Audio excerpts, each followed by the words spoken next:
अथ दशमोध्यायः 10 प्रकार की सृष्टि का वर्णन। विदुर जी ने कहा, मुनिवर, भगवान नारायण के अंतर्धान हो जाने पर संपूर्ण लोकों के पितामह ब्रह्मा जी ने अपने देह और मन से कितने प्रकार की सृष्टि की उत्पन्न की। भगवान, इनके सिवा मैंने आपसे और जो बातें पूछी है उन सब का भी क्रमशः वर्णन कीजिए और मेरे सब संशयों को दूर कीजिए, क्योंकि आप सभी बहुज्ञों में श्रेष्ठ है। सुत जी कहते हैं, शौनक जी, विदुर जी के इस प्रकार पूछने पर मुनिवर मैत्रेय जी बड़े प्रसन्न हुए और अपने हृदय में स्थित उन प्रश्नों का इस प्रकार उत्तर देने लगे। श्री मैत्रेय जी ने कहा, अजन्मा भगवान श्री हरि ने जैसा कहा था, ब्रह्मा जी ने भी उसी प्रकार चित्त को अपने आत्मा श्री नारायण में लगाकर 100 दिव्य वर्षों तक तप किया। ब्रह्मा जी ने देखा कि प्रलयकालीन प्रबल वायु के झकोरों से जिससे वे उत्पन्न हुए हैं तथा जिस पर वे बैठे हुए हैं वह कमल तथा जल कांप रहे हैं।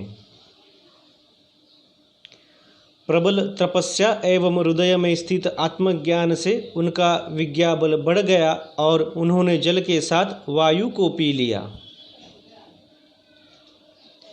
फिर जिस पर स्वयं बैठे हुए थे उस आकाशव्यापी कमल को देखकर उन्होंने विचार किया कि पूर्व कल्पना में लीन हुए लोकों को मैं इसी से रचूंगा।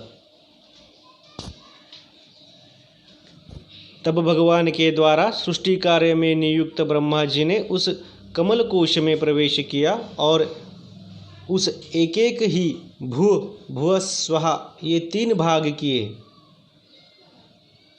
यद्यपि वह कमल इतना बड़ा था कि उसके 14 भुवन या इससे भी अधिक लोकों के रूप में विभाग किए जा सकते थे। जीवों की भोग स्थान के रूप में इन्हीं 3 लोकों का शास्त्रों में वर्णन हुआ है। जो निष्काम कर्म करने वाले हैं उन्हें मह, तप, जन और सत्यलोक रूप ब्रह्मलोक की प्राप्ति होती है।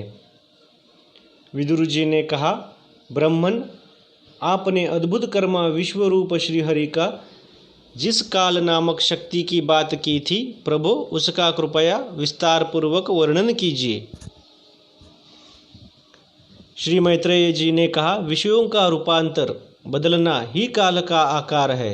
स्वयं तो वह निर्विशेष अनादि और अनंत है। उसी को निमित्त बनाकर भगवान खेल खेल में अपने आप को ही सृष्टि के रूप में प्रकट कर देते हैं। पहले यह सारा विश्व भगवान की माया से लीन होकर ब्रह्म रूप से स्थित था। उसी को अव्यक्त मूर्ति काल के द्वारा भगवान ने पुनः पृथक रूप से प्रकट किया है। यहाँ जगत जैसा अब है वैसा ही पहले था और भविष्य में भी वैसा ही रहेगा। इसकी सृष्टि 9 प्रकार की होती है तथा प्राकृत वैकृत भेद से एक 10वीं सृष्टि और भी है। और इसका प्रलय काल द्रव्य तथा गुणों के द्वारा 3 प्रकार से होता है। अब पहले मैं 10 प्रकार की सृष्टि का वर्णन करता हूँ। पहली सृष्टि महतत्व की है। भगवान की प्रेरणा से सत्वादि गुणों में विषमता होना ही इसका स्वरूप है।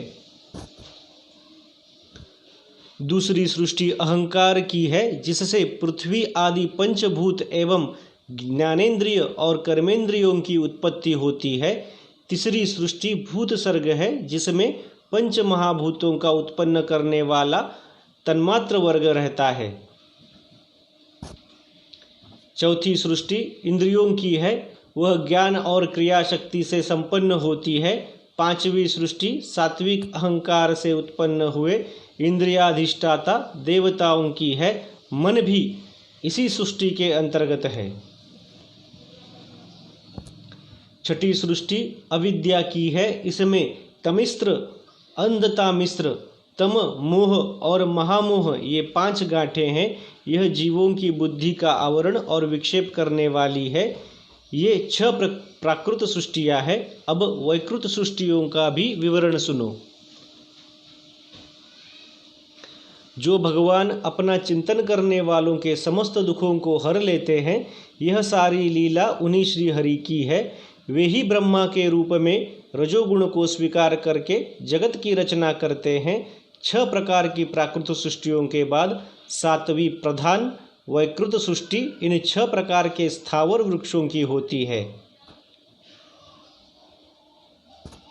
वनस्पति, औषधि, लता, त्वक्सार, विरुद्ध और द्रुम, इनका संचार नीचे जड़ से ऊपर की ओर होता है। इनमें प्राय ज्ञान शक्ति प्रकट नहीं रहती। ये भीतर ही भीतर केवल स्पर्श का अनुभव करते हैं तथा इनमें से प्रत्येक में कोई विशेष गुण रहता है। 8वीं सृष्टि तिर्यग योनियां पशु पक्षियों की है। वह 28 प्रकार की मानी जाती है। इन्हें काल का ज्ञान नहीं होता। तमोगुण की अधिकता के कारण ये केवल खाना पीना, मैथुन करना, सोना आदि ही जानते हैं। इन्हें सूंघने मात्र से वस्तुओं का ज्ञान हो जाता है। इनके हृदय में विचार शक्ति या दूरदर्शिता नहीं होती। साधु श्रेष्ठ, इन तिर्यकों में गौ, बकरा, भैंसा, कृष्णमृग, सुअर, नीलगाय, रुरु नाम का भुग, भेड़ और ऊंट, ये द्विशप 2 खरों वाले पशु कहलाते हैं। गधा, घोड़ा, खच्चर, गौरमुर्ग, शरफ और चमरी, ये 1 शफ 1 खुर वाले हैं। अब 5 नख वाले पशु पक्षियों के नाम सुनो।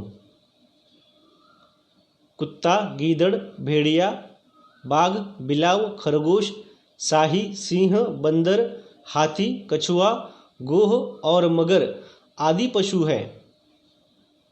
कंक, बगुला, गिद्ध, बटेर, बाज, भास, भल्लुक, मोर, हंस, सारस, चकवा, कौवा और उल्लू आदि उड़ने वाले जीव पक्षी कहलाते हैं। विदुर जी, 9वीं सृष्टि मनुष्यों की है। यह एक ही प्रकार की है। इसके आहार का प्रवाह ऊपर मुंह से नीचे की ओर होता है। मनुष्य रजोगुण प्रधान, कर्मपरायण और दुख रूप विषयों में ही सुख मानने वाले होते हैं। स्थावर, पशु पक्षी और मनुष्य, ये तीनों प्रकार की सृष्टियाँ तथा आगे कहा जाने वाला देवसर्ग वैकृत सृष्टि है तथा जो महत्त्वादि रूप वैकारिक देवसर्ग है उसकी गणना पहले प्राकृत सृष्टि में की जा चुकी है। इनके अतिरिक्त सनत कुमार आदि ऋषियों का जो कौमार सर्ग है वह प्राकृत वैकृत दोनों प्रकार का है। देवता, पितर, असुर, गंधर्व, अप्सरा, यक्ष, राक्षस, सिद्ध, चारण, विद्याधर, भूत, प्रेत, पिशाच और किन्नर, किमपुरुष, अश्वमुख आदि भेद से देव सृष्टि 8 प्रकार की है। विदुर जी, इस प्रकार जगतकर्ता श्री ब्रह्मा जी की रची हुई यह 10 प्रकार की सृष्टि मैंने तुमसे कही। अब आगे मैं वंश और मनवंतरिदि का वर्णन करूंगा। इस प्रकार सृष्टि करने वाले सत्य संकल्प भगवान हरि ही ब्रह्मा के रूप से प्रत्येक कल्प के आदि में रजोगुण से व्याप्त होकर स्वयं ही जगत के रूप में अपनी ही रचना करते हैं। इति श्रीमद्भागवते महापुराणे पारमहंस्या संहिताया 3 स्कंधे 10मोऽध्यायः।